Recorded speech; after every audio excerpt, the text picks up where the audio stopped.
Karena dulu saya meyakinin Nabi Lut, Nabi Abraham, Nabi Nuh, Nabi Musa itu terdapat di Alkitab Injil.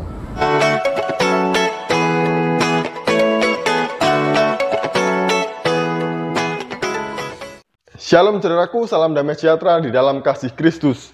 Berjumpa lagi dengan saya, Didit Yuli. Kita akan belajar berapologetika bersama-sama di channel ini. Nah, dalam video kali ini saya mau membahas seorang mualaf lagi. Jadi beberapa kali sudah saya bahas dan sudah saya tunjukkan kesalahannya, bukti-bukti bahwa orang ini nggak tahu apa-apa tentang Alkitab. Tapi masih terus membahas Alkitab. Dasar orang-orang yang seperti ini, bebal mungkin ya, bisa dikatakan seperti itu. Dia tidak tahu apa-apa tentang Alkitab, tapi terus membahas Alkitab. Seharusnya mualaf adalah belajar agamanya yang baru, belajar ngaji, belajar baca Al-Quran, bahasa Arab dan lain sebagainya ya. Tapi ini malah masih sibuk membahas Alkitab. Aneh. Nah, apa yang dia katakan tentang Alkitab di video kali ini? Mari kita menyimak video berikut ini. Tentulah kita tahu Tuhan tidak mungkin lahir ke dunia ini. Tentulah kita tahu Tuhan tidak mungkin hadir ke dunia ini, gitu kan. Pastilah kita tahu ada perantara atau ada utusannya. Karena dulu saya meyakinin Nabi Lut, Nabi Abraham, Nabi Nuh, Nabi Musa itu terdapat di Alkitab Injil. Itu terdapat di Alkitab Injil di dalam Perjanjian Lama. Oke. Di video yang pertama ini lucu ya. Dia ini keberatan Tuhan menjadi manusia dan Tuhan hadir di dunia ini. Sebenarnya Anda ini siapa sih? Kok jadi Anda yang menentukan Tuhan harus seperti apa dan bagaimana gitu ya? Kok ngatur-ngatur Tuhan? Kalau Tuhan mau menjadi manusia, mau menjadi apapun itu ya terserah Tuhan. Karena Tuhan pasti punya tujuan ketika ia melakukan sesuatu. Berbeda dengan kita. Nah, Yesus adalah firman Allah yang menjadi manusia. Dia adalah pribadi Allah, pribadi kedua Allah Tritunggal. Jadi dia adalah firman Allah yang menjadi manusia. Anda keberatan, Anda menolak firman Allah menjadi manusia, makhluk hidup yang serupa dan segambar dengan Allah. Tapi Anda setuju bahwa firman menjadi benda mati, yaitu kitab suci Anda. Ini sungguh cara berpikir yang kebolak-balik. Jadi seperti itu ya saudara. Kemudian yang kedua, ada kisah Lot, kemudian Abraham, Musa, dan Nuh di Injil. Injil ini tepatnya Perjanjian Lama. Anda tahu nggak sih Alkitab, bedanya Injil, bedanya Perjanjian Baru, dan bedanya Perjanjian Lama? Kalau Anda menyebut Injil, kemudian Injil dalam Perjanjian Lama, ini salah kaprah dan sebenarnya salah gitu. Dan ini bukti bahwa Anda benar-benar tidak pernah membaca Alkitab dan tidak tahu apa-apa tentang Alkitab. Jadi saran saya stoplah ya mengurusi Alkitab. Ini hanya akan menampilkan kebodohan Anda saja kalau terus-menerus membahas Alkitab. Saran saya, sekali lagi ini saran loh ya. Saran, Anda belajarlah agama Anda yang baik. Belajarlah sholat, belajarlah baca kitab suci Anda, belajarlah bahasa Arab gitu, supaya menjadi mualaf yang benar-benar mualaf gitu. Ada aneh. Mari kita melihat video yang kedua. Menarik sekali, makanya saya bilang, ini saya bertanya-tanya apakah benar Yesus Kristus itu Tuhan? Bukankah Yesus itu seorang nabi? Mari kita buka Injil. Yesus sendiri yang mengatakan bahwa Yesus itu adalah seorang nabi, utusan Tuhan, dan bukan Tuhan. Mari kita buka Yohanes 4, pasal ke-44.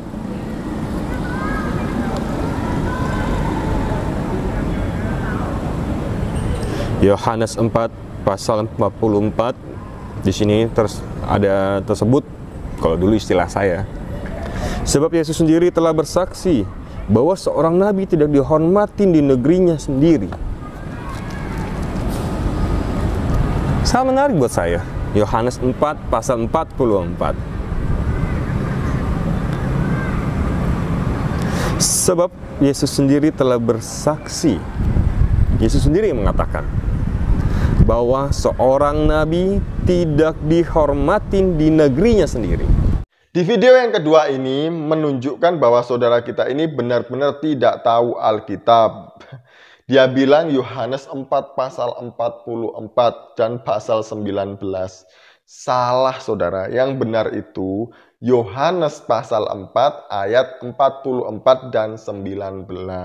Jadi seperti itu ya. Dan menurut saudara kita ini, di dalam ayat-ayat ini menunjukkan bahwa Yesus hanyalah seorang nabi. Nah, saya jadi tertarik untuk membahas ayat 19 yang berbunyi demikian dalam bahasa Indonesia. Kata perempuan itu kepadanya, "Tuhan, nyata sekarang padaku bahwa engkau seorang nabi." Benar ya?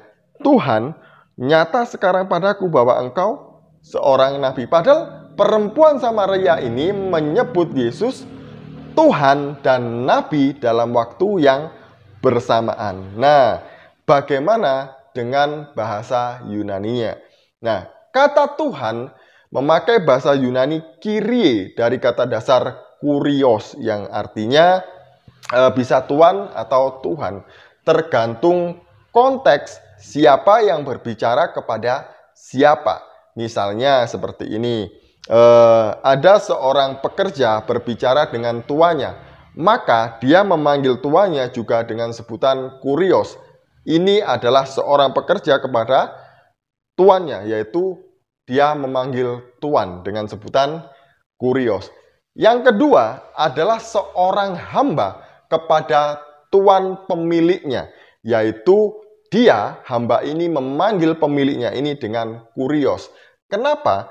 Karena hamba ini menghormati, menghargai sang pemilik ini sebagai pemilik atau penguasa hidupnya. Maka dia panggil kurios. Yang ketiga, manusia kepada Tuhan. Dia juga menyebut kurios, yaitu dia sang penguasa yang memiliki kekuasaan bagi dunia ini atau atas dunia ini, yaitu dengan sebutan Tuhan. Jadi tergantung siapa yang berbicara kepada siapa. Dan sebelum saya menjelaskan bahasa Yunani ini lebih lanjut lagi, saya mau menjelaskan atau memberikan ilmu sedikitlah kepada saudara kita mualaf ini ya.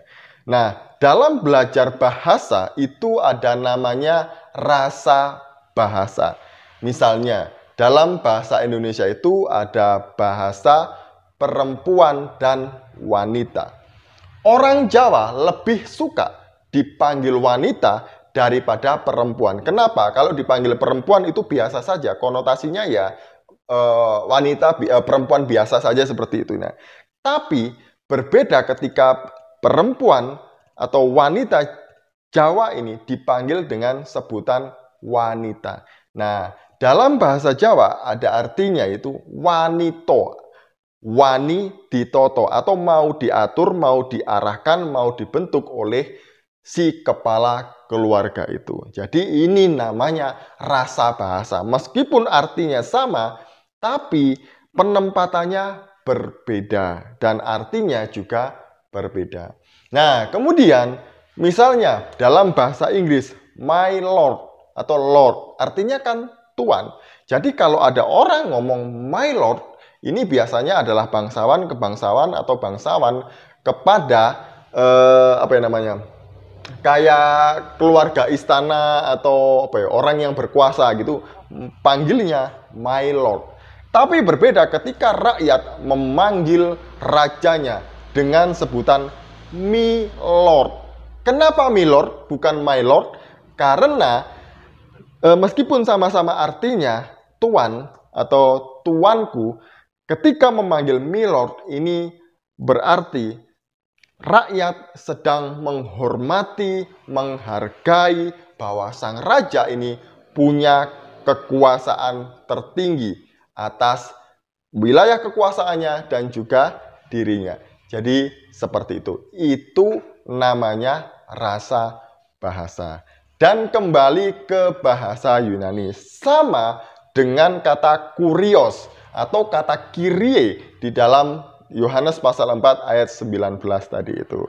Jadi ketika perempuan ini dalam waktu bersamaan memanggil Yesus Kyrie dan juga nabi gitu ya, Tuhan atau nabi tadi itu, perempuan Samaria ini sedang mengakui bahwa Yesus bukanlah manusia biasa, tapi dia ini adalah Kurios yang maha tahu dan dia juga pemilik dari kehidupannya. Apa buktinya? Kenapa perempuan Samaria bilang Yesus Kyrie atau Kurios tadi itu ya? Karena sebelum ayat 19 ini, Yesus sudah mengetahui semua kehidupan dari perempuan Samaria itu.